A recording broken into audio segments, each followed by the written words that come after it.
Hi everyone! So I'm actually in my backyard right now, but my husband and I are about to go out and get some mulch.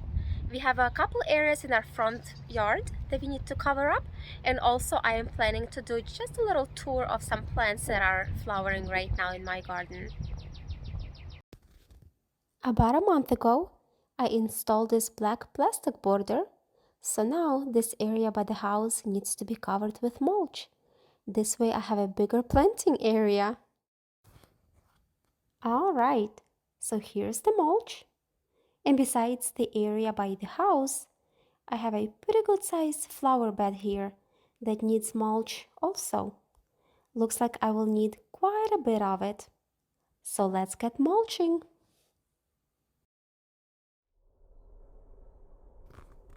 The sky is so beautiful today.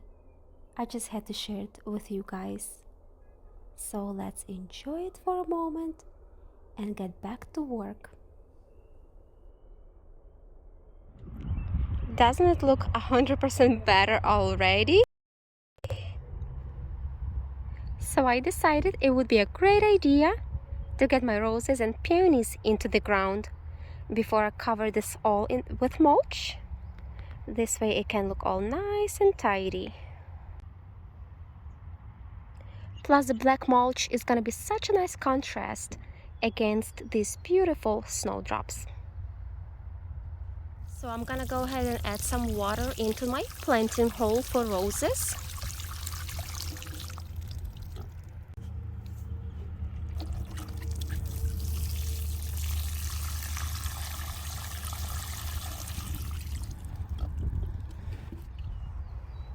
Today I am planting Ito, peonies, and also hybrid tea roses.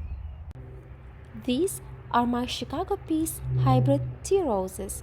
They have 65 petal count, so it should be very full rose, which I love. They have yellowish leaves right now because they have been sitting in my garage, so lack of light, but once they are planted out, they will quickly return to their natural color. Their roots look healthy, which is very important. I am also adding some compost that my husband and I picked up at our local landscape place. Here I am adding more compost to the planting hole to mix with the native soil. And now let's add some more water.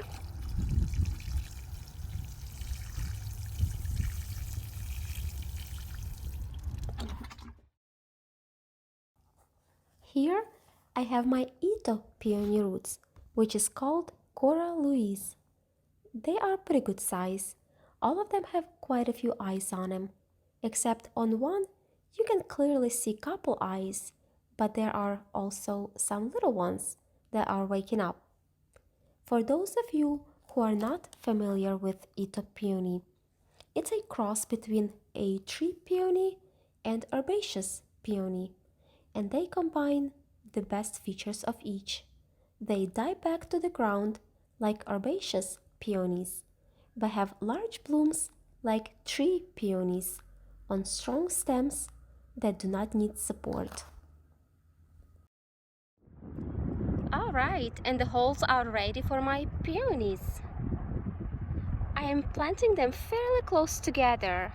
Hopefully will be a nice impact when they all bloom together, which probably not gonna happen for at least a couple of years since they're being planted bare root. One peony planted, two more to go. I am so looking forward to this beautiful color in my garden. It will look so nice with the roses I just planted today. These mesh baskets that you see, I am using to cover little plants that are starting to come out and peonies that I planted to mark them so I don't step on them accidentally. My next project is to divide these two daylilies that I have growing over here. Just trying to make a little hedge out of these. Daylilies are very easy to divide. I got some roots cut off on both of them, but they will be just fine. When you buy them bare root, that's about the size of root you would get anyway, so I am not worried about it. I decided to plant daylilies in a little drift instead of a hedge, and it's a pretty yellow color, but I am not sure of cultivar as my mother-in-law shared it with me from her garden, and they traveled with me from my previous garden. They go past the tree and the irises. And again, here's the front of the house, and I have daffodils that are pretty much done blooming at this point.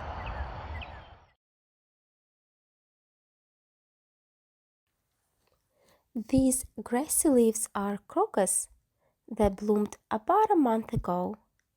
I have them dotted through this garden bed, and tulips were planted fall of 2021. They came back beautifully and are taller this year. There are hardy geraniums and some allium. I have rose campion, more tulips of course, and irises. They are budding up, so we will see blooms soon. More alliums, Amaryllis belladonna, they will be blooming later. I have perennial asters coming up. Creeping phlox looks amazing. I really love that color. It pretty much repeats through the garden. A few varieties of irises I have here. I will be sharing that when they start blooming. And of course, gotta have a bird bath. I have a phlox here that I planted from root last year. It's called Purple Kiss. Only gets to be about 20 inches tall. Have another peony here. Sweet William that I grew from seed. It has this beautiful magenta color blooms. More snowdrops. I love these delicate looking flowers. I am so glad they naturalize and spread easily. Canterbury bells that I started from seed last year. I should be getting flowers pretty soon here. One of the Chicago peace roses. It's only its second day in the ground, but the leaves are looking really good. Another rose in my garden. I really like the color of these leaves, and also the petals are pointy. I really like that look.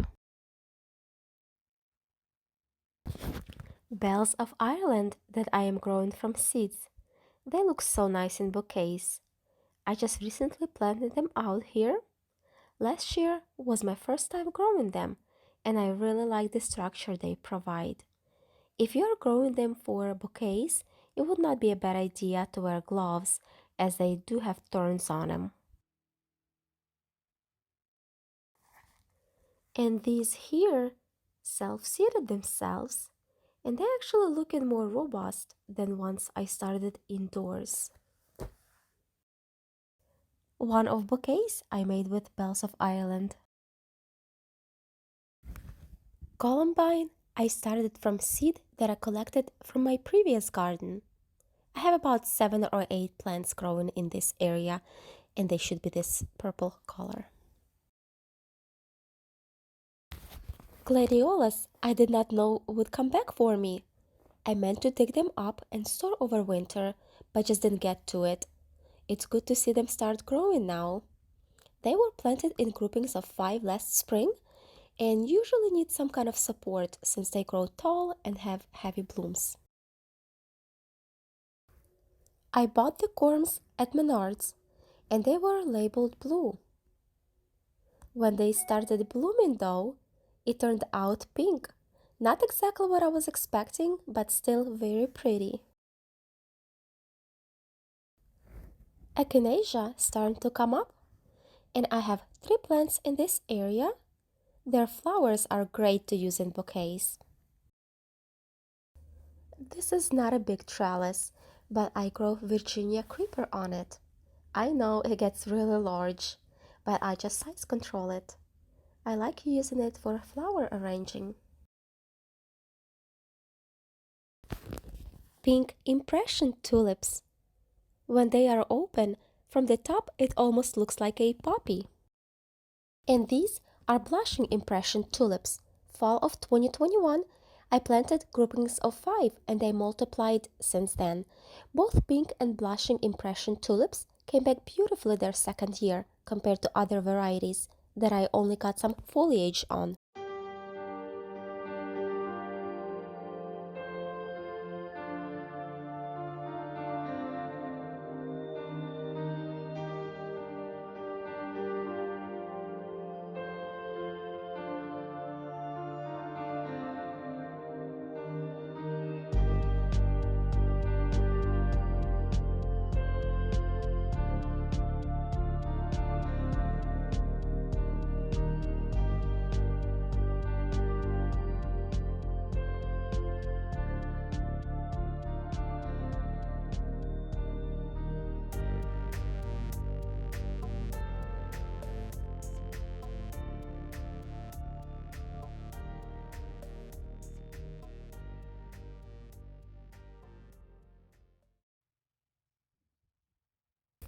In a video that I shared about potting up pepper seedlings, I showed the sugar snap peas. So here's a little update. They at least doubled in size. And garlic also doing really well. Alright, so we are all done mulching for today. It actually took us 2 loads to cover up the areas that I was showing you. And I have just a little bit left to put around my shrubs in the backyard. So we will just take it easy for the rest of the day. And I really appreciate you guys watching this, and you have a wonderful day.